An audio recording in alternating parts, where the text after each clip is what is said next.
Assalamualaikum semuanya. Bagaimana kabar kalian hari ini? Semoga kalian selalu dalam keadaan sehat dan tidak lupa untuk tetap mematuhi protokol kesehatan dimanapun kalian berada. Perkenalkan, nama saya Feby Imania Nelsit, mahasiswa Pendidikan Biologi Angkatan 2018, Fakultas Keguruan dan Ilmu Pendidikan Universitas Jember. Pada kesempatan kali ini, kita akan belajar bersama mengenai proses pembekuan darah.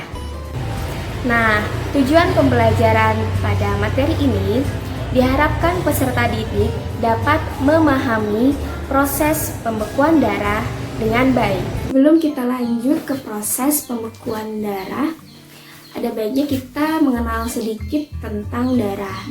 Darah sendiri tersusun atas jaringan-jaringan. Nah, jaringan darah ini merupakan jaringan ikat cair. Inilah kenapa visualisasi darah itu cenderung cair hingga kental. Hal ini berhubungan atau berkaitan dengan komponen penyusun jaringan darah. Komponen penyusun jaringan darah ada dua. Yang pertama ada plasma darah dan yang kedua ada sel-sel darah. Plasma darah sendiri berupa cairan yang mengisi jaringan darah. Cairan ini berisi protein, kemudian asam amino, vitamin, enzim, dan zat-zat lainnya yang berfungsi untuk membantu mobilitas dari sel-sel darah. Sel-sel darah sendiri itu tersusun atas eritrosit atau sel darah merah, dan si eritrosit ini merupakan sel darah dengan komposisi yang paling tinggi di antara sel-sel darah yang lainnya. Kemudian ada leukosit atau sel darah putih, dan yang terakhir ada trombosit atau keping darah. Nah, trombosit inilah yang memiliki peran utama nantinya dalam proses pembekuan darah. Hemostasis atau yang sering kita kenal dengan pembekuan darah merupakan serangkaian proses untuk mencegah tubuh kita kehilangan banyak darah. Misalnya ketika kita terluka. Nah, proses ini melibatkan banyak komponen, di mana komponen utamanya yaitu trombosit atau keping darah. Apakah adik-adik tahu mengapa ketika kita mengalami luka ringan seperti teriris atau tergores, luka kita itu akan mengering dengan sendirinya? Kira-kira kenapa ya? Penasaran kan? Yuk kita simak penjelasannya. Ketika endotelium atau sel yang melapisi permukaan dalam pembuluh darah rusak, jaringan ikat di pembuluh darah akan melakukan kontak dengan darah, sehingga luka kita mengeluarkan darah. Selanjutnya, trombosit akan melekat pada serat kolagen yang ada di jaringan ikat dan mengeluarkan zat yang akan membuat trombosit di sekitarnya menjadi lengket. Kemudian, trombosit akan membentuk suatu sumbat yang memberikan perlindungan terhadap kehilangan darah. Sumbat ini dinamakan dengan sumbat trombosit.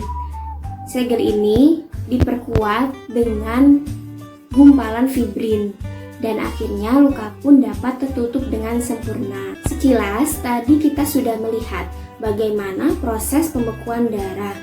Lebih jelasnya, proses pembekuan darah itu dimulai ketika trombosit menempel pada permukaan luka yang kasar dan kemudian akan pecah membentuk suatu enzim yang dinamakan dengan enzim trombokinase.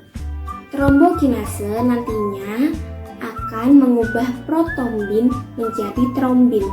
Protombin merupakan enzim yang belum aktif, sehingga harus diaktifkan terlebih dahulu oleh trombokinase dengan bantuan ion kalsium dan vitamin K, sehingga menjadi enzim yang aktif yaitu trombin. Tanpa adanya ion kalsium dan vitamin K, proses ini akan memakan waktu yang cukup lama. Oke, kita lanjut. Trombin yang dihasilkan tadi akan merubah fibrinogen. Fibrinogen sendiri merupakan protein yang ada di dalam plasma darah. Fibrinogen diubah menjadi benang-benang fibrin dan nantinya si benang-benang fibrin ini akan menutup luka dengan sempurna. Pada beberapa kasus dapat terjadi kelainan dalam proses pembekuan darah yang dinamakan dengan hemofilia atau darah sukar membeku, dan darahnya akan terus mengalir karena tidak bisa membentuk fibrin. Jika darah tidak membeku dengan baik, pendarahan baik secara internal maupun eksternal dapat terjadi setelah cedera atau kerusakan.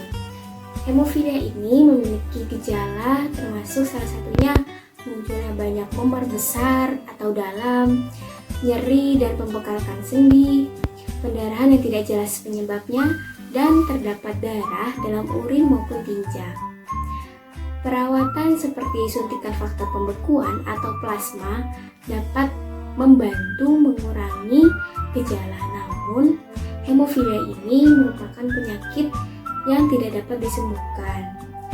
Perlu diketahui juga bahwa hemofilia merupakan kelainan genetik yang diturunkan. Nah, cukup sekian video pembelajaran kali ini. Semoga dapat memberikan manfaat dan pengetahuan baru bagi kita semua mengenai proses pembekuan darah. Tetap patuhi protokol kesehatan dengan menerapkan 5M. Memakai masker, menjaga jarak, menghindari kerumunan, mengurangi mobilitas, dan mencuci tangan dengan sabun di bawah air mengalir.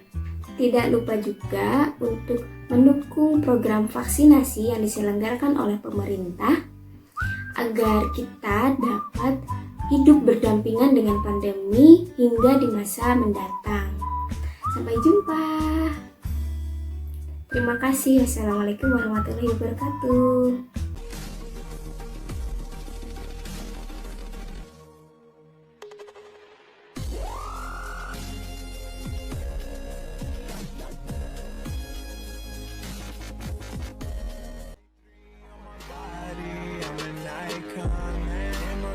About a 10, I should fuck her in the